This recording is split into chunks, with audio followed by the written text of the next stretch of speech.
Okay, our first speaker that's going to come up is quite a young gentleman, but he's got a very impressive resume. His name is Federico Pistono, and he is a scientific educator, a social activist, computer scientist, blogger, media expert, and an aspiring filmmaker. Federico has written for various newspapers and blogs regarding a range of topics from science and technology to artificial intelligence and climate change. He's appeared frequently on radio and TV in Europe and the US, has hosted numerous podcasts covering the impact of technology in society, activism, as well as science-related news. He is also in demand as a speaker at various universities and symposia and other events around the world. Federico has a formal education in science and technology with a bachelor, for all you credentialists, by the way, with a bachelor in science and computer science from the University of Verona, Department of Mathematical, Physical, and Natural Sciences. He's continued his studies by following courses at Stanford University on artificial intelligence, machine learning, as well as many other subjects. And I think what's most impressive for me, anyways, was in 2012, Federico was accepted to the Graduate Studies Program at the Singular University NASA Ames Research Center in Silicon Valley. A unique interdisciplinary, what's a big word? Why don't you have to put a big word in there? Interdisciplinary, international, and intercultural experience, whose aim is to assemble, educate, and inspire a cadre of leaders who strive to understand and facilitate the development of exponentially advancing technologies and aptly focus and guide those tools to address humanity's grand challenges. That's a grand challenge just getting through that. Anyways, without further ado, Federico, you're on.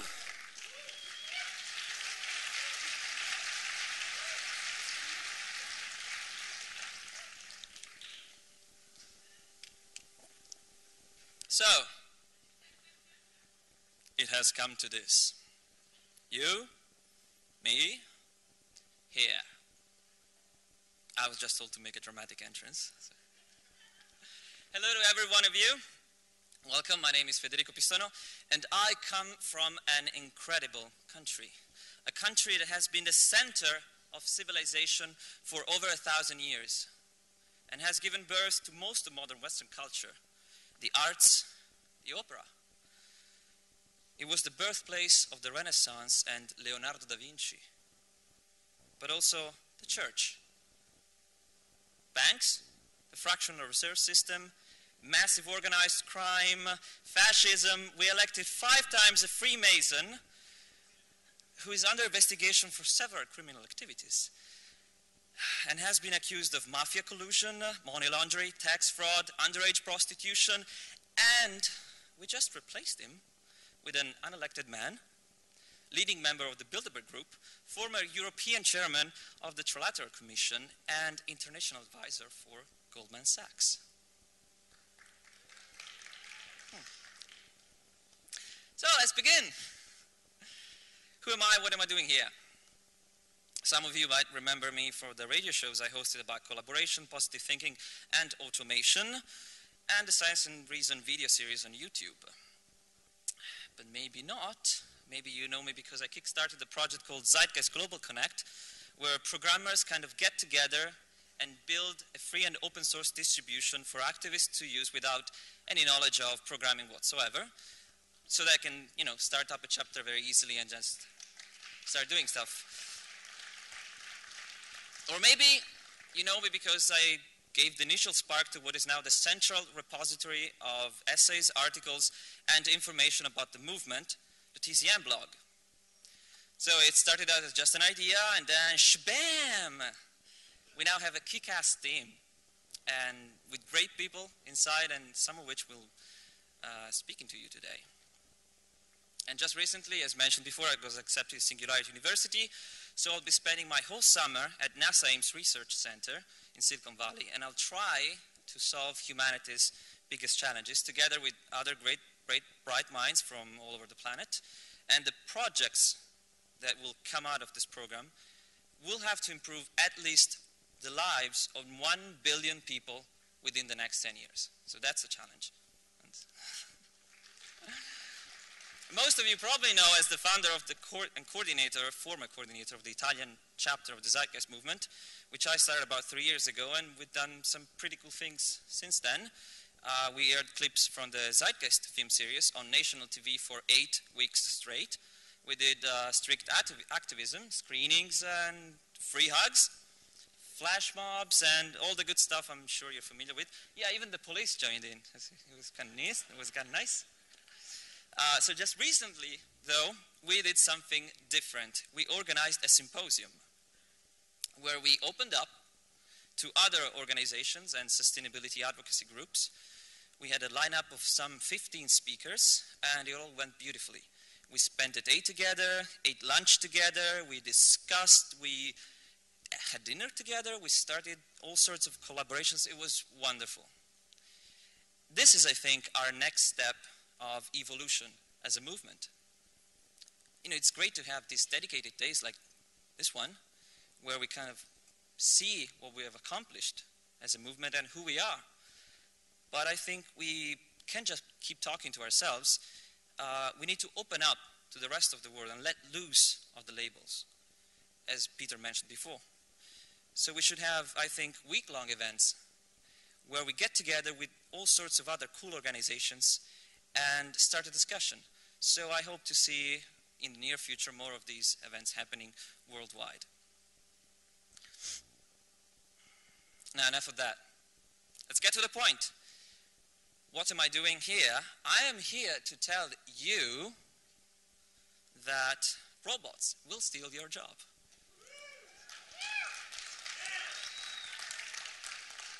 Now, that might sound preposterous to some of you, or obvious to others. So which one is it? Preposterous or obvious? Well, I spent the better part of my last 6 months trying to figure it out, if you can believe that, and I came up with the following answer. Neither one of them. Or both, sometimes. Done. Oh, would you like me to elaborate? Okay. All right, let's get started. So, you are about to become obsolete. You think that you are special, unique, and that whatever you do is impossible to replace. Wrong. As we speak, millions of algorithms created by computer scientists and mathematicians are frantically running on servers all over the planet with one sole purpose: do whatever you used to do, but better. So these algorithms are intelligent computer programs permeating the substrate of our society. They make financial decisions, they predict the weather, they suggest which countries will wage war next. Soon there will be little left for us to do. Machines will take over. This is a map of the human brain. Oh wait, it's actually a map of the internet. Oops. Does that sound like a futuristic fantasy? Maybe so. This argument is proposed by a growing, yet still fringe, community of thinkers, scientists, and academics who see the advancement of technology as a disruptive force, which will soon transform our entire socio-economic system forever. According to them, the displacement of labor by machines and computer intelligence will increase dramatically over the next decades. And these changes will be so drastic that, and so quick, that the market will not be able to abide in creating new opportunities for workers who just lost their job, making unemployment not just part of a cycle, but structural in nature and chronically irreversible. It will be the end of work as we know it.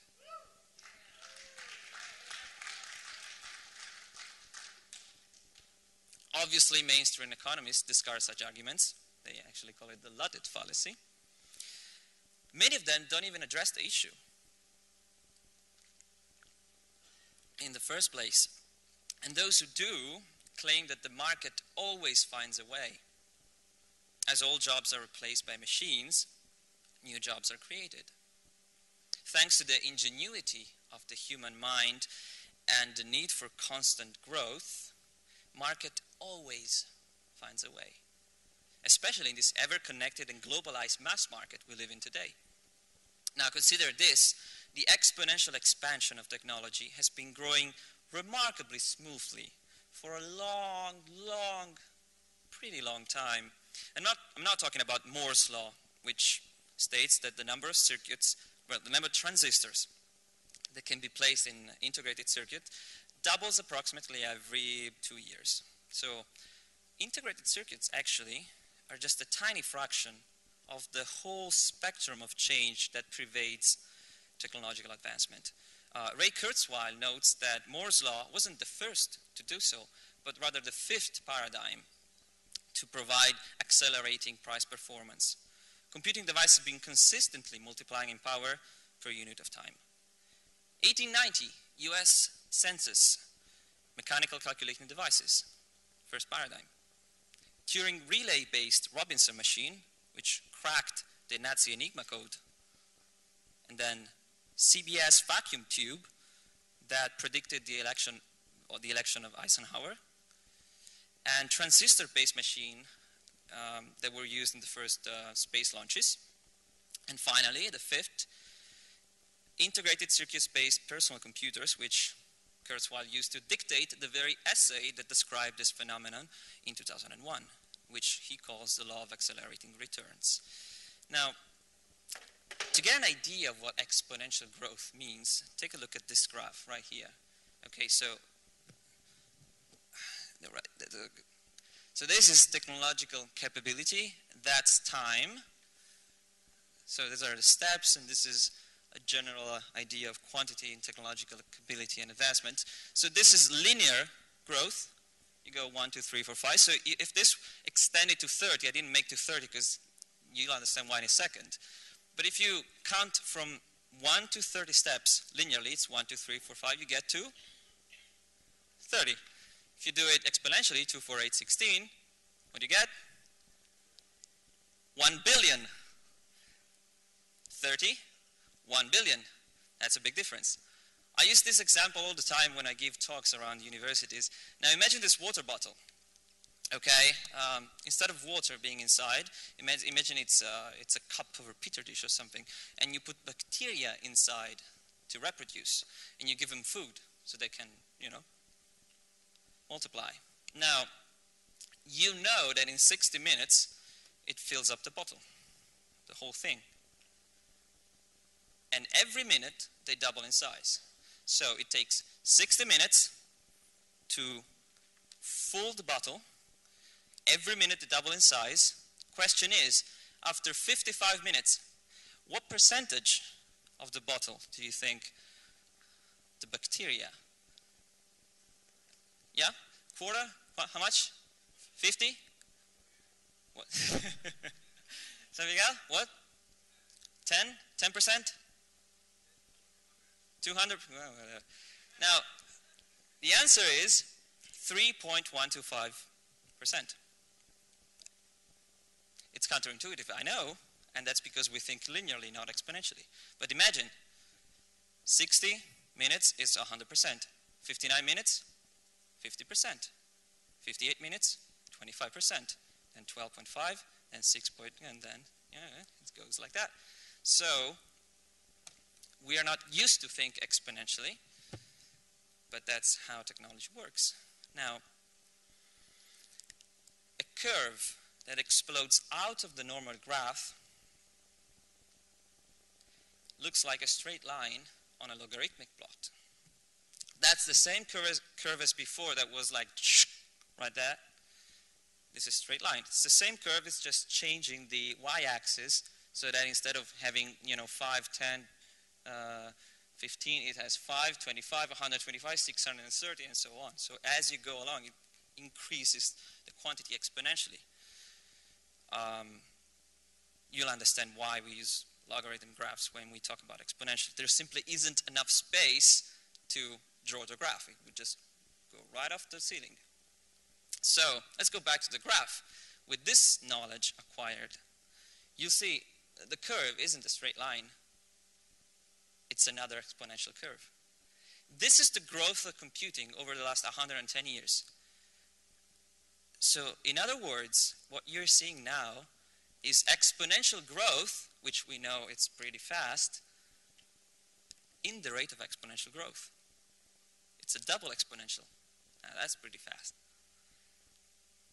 Computer speed per unit cost doubled every 3 years between 1910 and 1950, and then it doubled every 2 years between 1950 and 1966, and now it's doubling every year. Computer power isn't simply increasing, it is increasing faster and faster. We can already see the consequences of this today as technology progresses at an unprecedented rate. Computers used to cost hundreds of millions of dollars, required huge rooms for storage, cooling, maintenance, a lot of power. I mean, before I was born, computers were like, look at that ginormous thing, it's just, now, they can fit in your pocket. They are thousands of times more powerful, and they cost thousands of times less, even millions of times less. So that's a billions-fold increase in just 30 years. Remember, 30 steps? This is exactly what happens. Now, as we progress even more, the changes will be so rapid that we will hardly be able to keep up. Things will change dramatically in a matter of months, or weeks, or days, or seconds, or nanoseconds. So, the long-awaited dreams of science fictions are becoming a reality. Or are they? And I'm going to tell you things that will blow your mind. That's you with your mind blown, right there. I know now, there is always going to be that guy, you know, that guy. Doesn't matter what you say. You know how people react differently to technology? So you tell them something amazing, they go like, no way, like, oh, you fucking kidding me? You believe that shit? And then there's that guy who's go like, yeah, I knew it. I mean, I didn't, but it's obvious, right? So I'll go ahead and start with the examples, and you look around to see if that guy is sitting next to you. First, I have to make a confession. I said that robots will steal your job, but that is true eventually. The real threat isn't really some futuristic anthropomorphic robot. It's today, right now, and those are computer algorithms. How about software that predicts crime before it happens? Like Minority Report, but without the drug abused children in a tank to make it work. This is working right now. And then we have facial recognition algorithms that predict what products you like based on how you look like. And brain scanners that eavesdrop your brain waves, your inner dialogue, by looking at the waves, the patterns from your brain. Also, how about a mathematical equation that predicts with an accuracy of over 60% if a song is going to be a hit or not at the charts? Right there. Pretty simple. That's a score. Just plug in the numbers and you know if your song is going to sell or not. Now let's go one step further. How about a robot scientist that can generate its own hypothesis, run experiments to test them, and then make discoveries without any human help? Oh, by the way, these things aren't, taken from some cheap articles from some cheap newspapers. For instance, this is New Scientist, and the original publication is from Science magazine. Even further, genetic algorithms that design and manufacture robots without any human intervention. In fact, MIT researchers have now taken a major step toward the goal of replicating the functions of the human brain by designing a computer chip that mimics how the brain's neurons adapt in response to information. Algorithms are catching up with us, and pretty quickly, I would say. Faster than we can realize. Remember back in 1997 when IBM's Deep Blue challenged the world's chess player, champion, Garry Kasparov? They said a computer could never, ever beat a human, the best human at chess. They said chess required high intelligence, understanding patterns, and adapt quickly to different situations. Computer can't do that. But it did. Deep Blue won. And what did people say after that? Well, you know, chess doesn't really require intelligence. It's just number crunching. Okay, computers will never beat humans at things that are not mechanical, like language and culture and pop references and things like that. Never. Now, this picture is from IBM's Watson in 2011, destroying the best human players ever at the game of Jeopardy. One that requires, as I understand, because I'm not American, but vast knowledge and understanding and the intricacies and the nuances of the English language, puns, pop culture jokes, all of that. One, hands down. And what did people say after that? Well, language doesn't really require intelligence. It's just blah, blah, blah. Now, how long before we understand it's just a matter of time? Now, a friend of mine advised me to break the tension a little bit in the middle of my presentation. So I asked him, okay, what do you propose? And he said, well, kittens and boobs.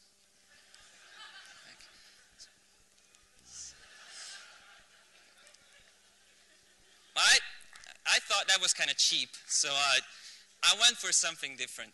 How about a shark? High-fiving a gorilla in front of an explosion. Awesome.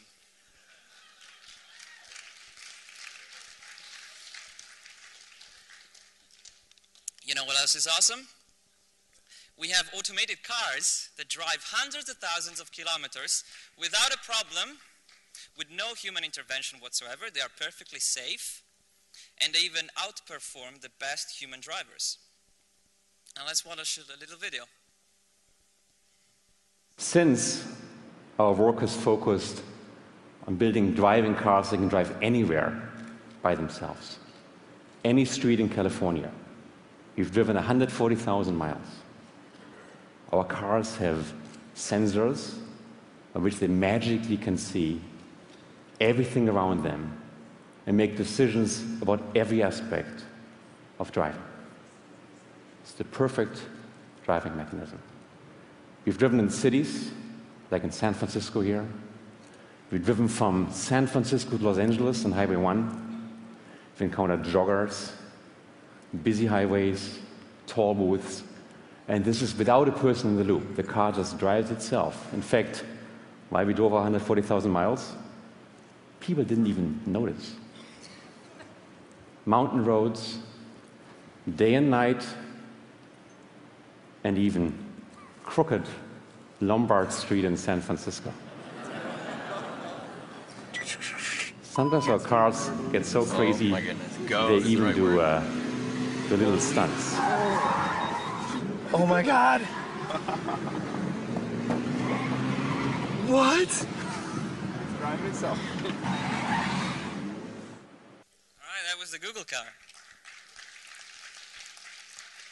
By the way, that was Sebastian Thrun from Stanford University, who just opened up the course in machine learning, artificial intelligence, which I followed, and now he's going to teach for free online how to build the software to run an autonomous car. 10 weeks, and you know how to do it. Just follow the course. For free, obviously, and unlike us, these things, they can only get better as they get older. We have coordinated groups of autonomous robots that can do the job of building workers, constructing, for instance, in this case, a 6-meter high tower without any human intervention. And place it exactly where instructed by a control program known as the foreman. It takes off and it flies over to pick up a brick. It makes sure that other vehicles that are flying with bricks are not in its way, so it stays out of the way until it feels that it can move into the space. That's a research center in Switzerland, by the way. That's an Italian guy. Now we have a new and smart way of building houses too. Typically, it can take up to from 6 weeks to 6 months to build a 2-story house in the US or Canada, mostly because dozens of humans do all the work. Now, take a look at this. This is today, okay, not in 20 years' time. This is today China. This is a time lapse of the construction of a 30-story skyscraper. You can see there's a timer at the bottom right there. It's a skyscraper with all modern comforts. It can withstand earthquakes of magnitude 9, has excellent insulation systems, smart system for air circulation, quality control, all that good stuff. There, it's the end. You'll see it, we don't have, but it stops at 360. Okay, so that's pretty good. 360, a 30-story building in less than a year. Not bad. Oh wait, those aren't days. 360 are the hours. So yeah, 15 days to build a 30-story building.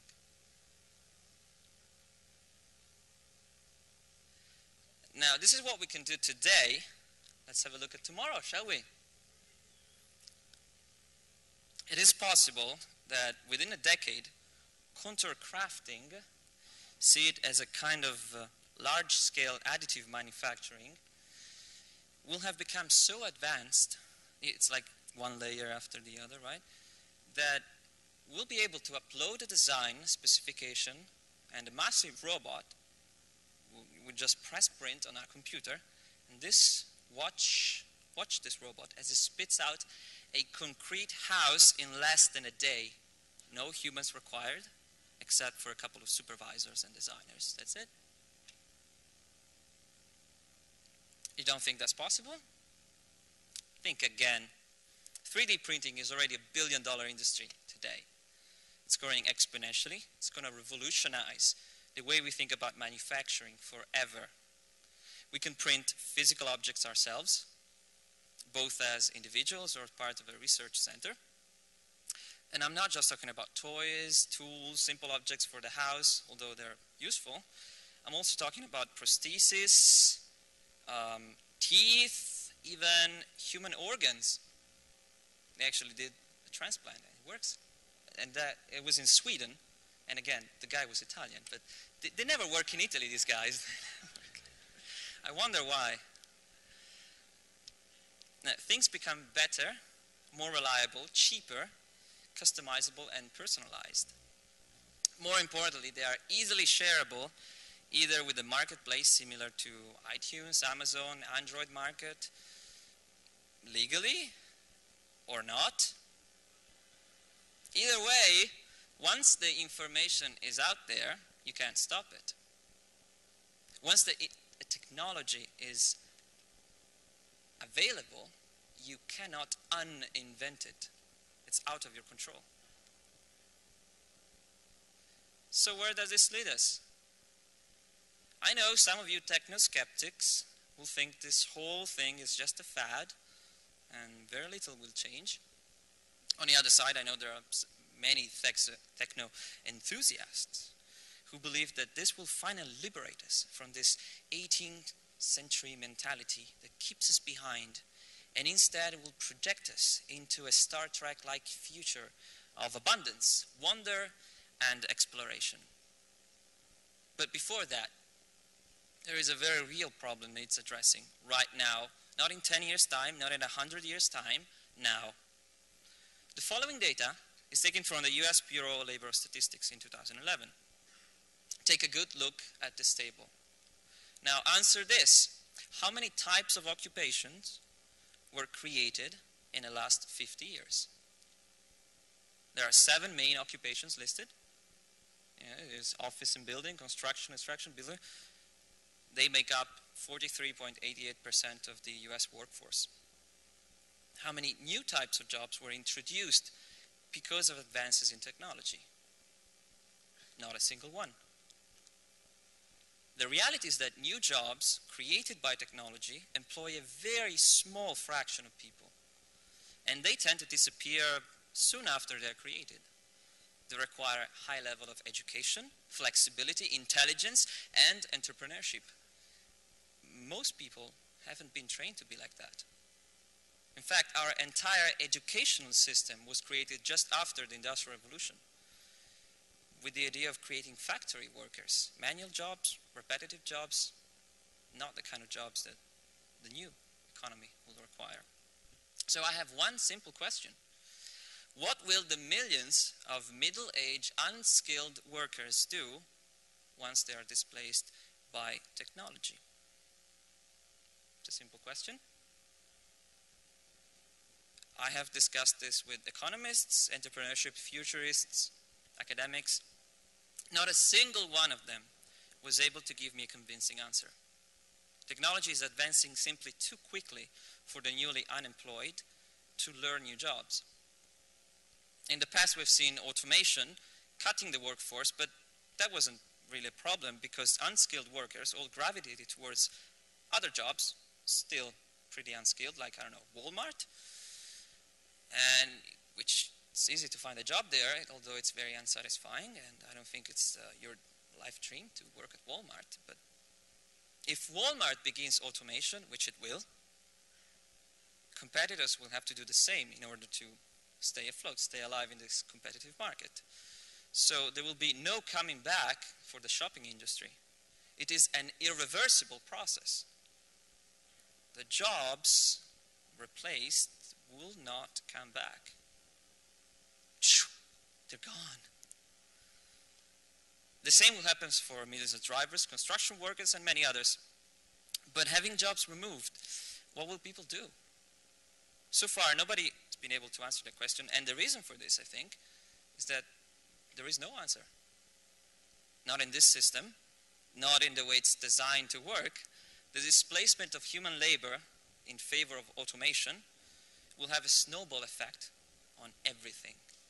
With unemployment level as 30, 40%, which will happen, the economy will collapse. Without a backup plan to adjust to a new paradigm, we can expect the worst. Civil unrest, riots, police brutality, general distress will continue to rise until critical levels are reached, at which point the whole socio-economic system will crumble upon itself like a house of cards. This has negative consequences throughout the whole spectrum of the population. And it's against the interest of everyone on the planet, even among the richest and wealthiest people. Even they don't want that, especially them. So I think if we want to solve this challenging problem of our time, we have to rethink our whole economic and social structure. Rethink our lives, our roles, our purposes, our priorities, and most importantly, our motivations.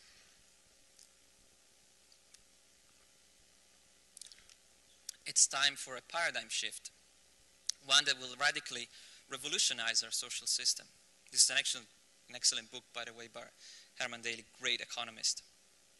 We call it resource-based economy. He called it steady-state economy or ecological economics. It's basically the same thing. Check it out. Awesome book.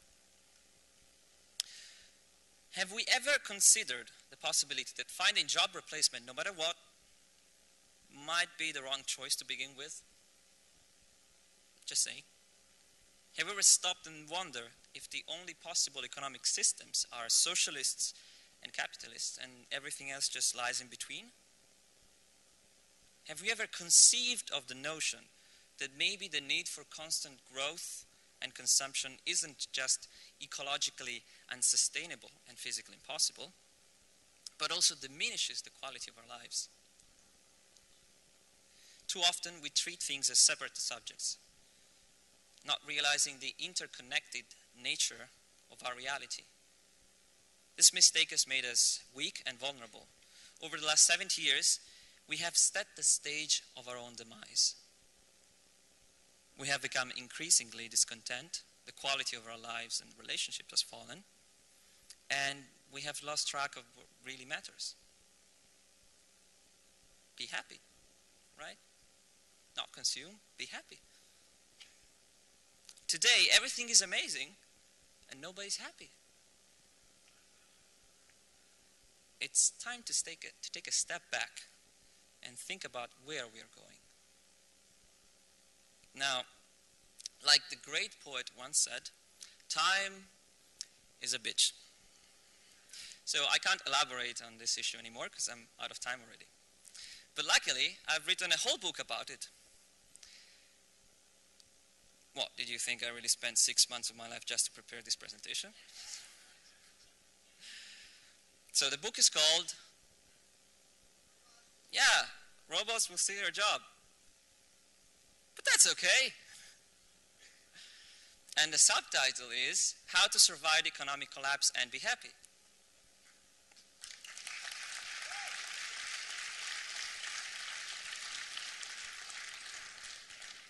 So in the book I explore what I've talked about in more detail, and I go much further than I could in this presentation.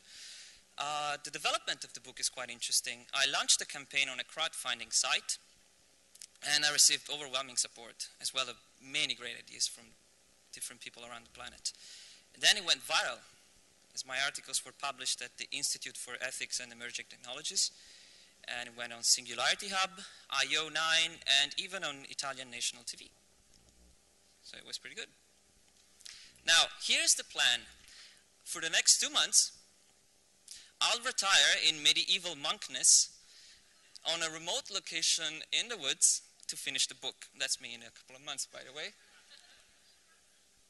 Yeah, I look 15, but I'm actually older. You'll find it online. Hopefully by June, I hope to be done by then. There is a website. It will be on Amazon, Lulu, iTunes. You can buy it and stuff. And oh yeah, and there's also a free version.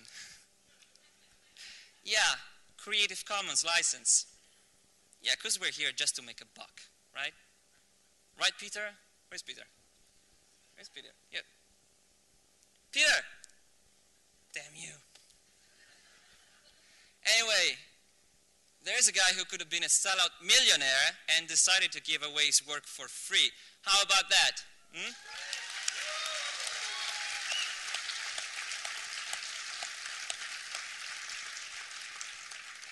Him, like many others before him, and I suspect many more after. The world is changing, folks. Talk about motivation, huh? How about watching the world become a better place because of what you did? How about that motivation?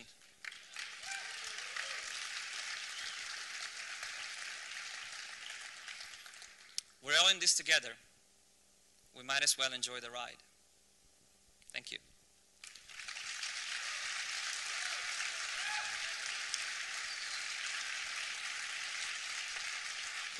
Right, thank you very much for that, Federico.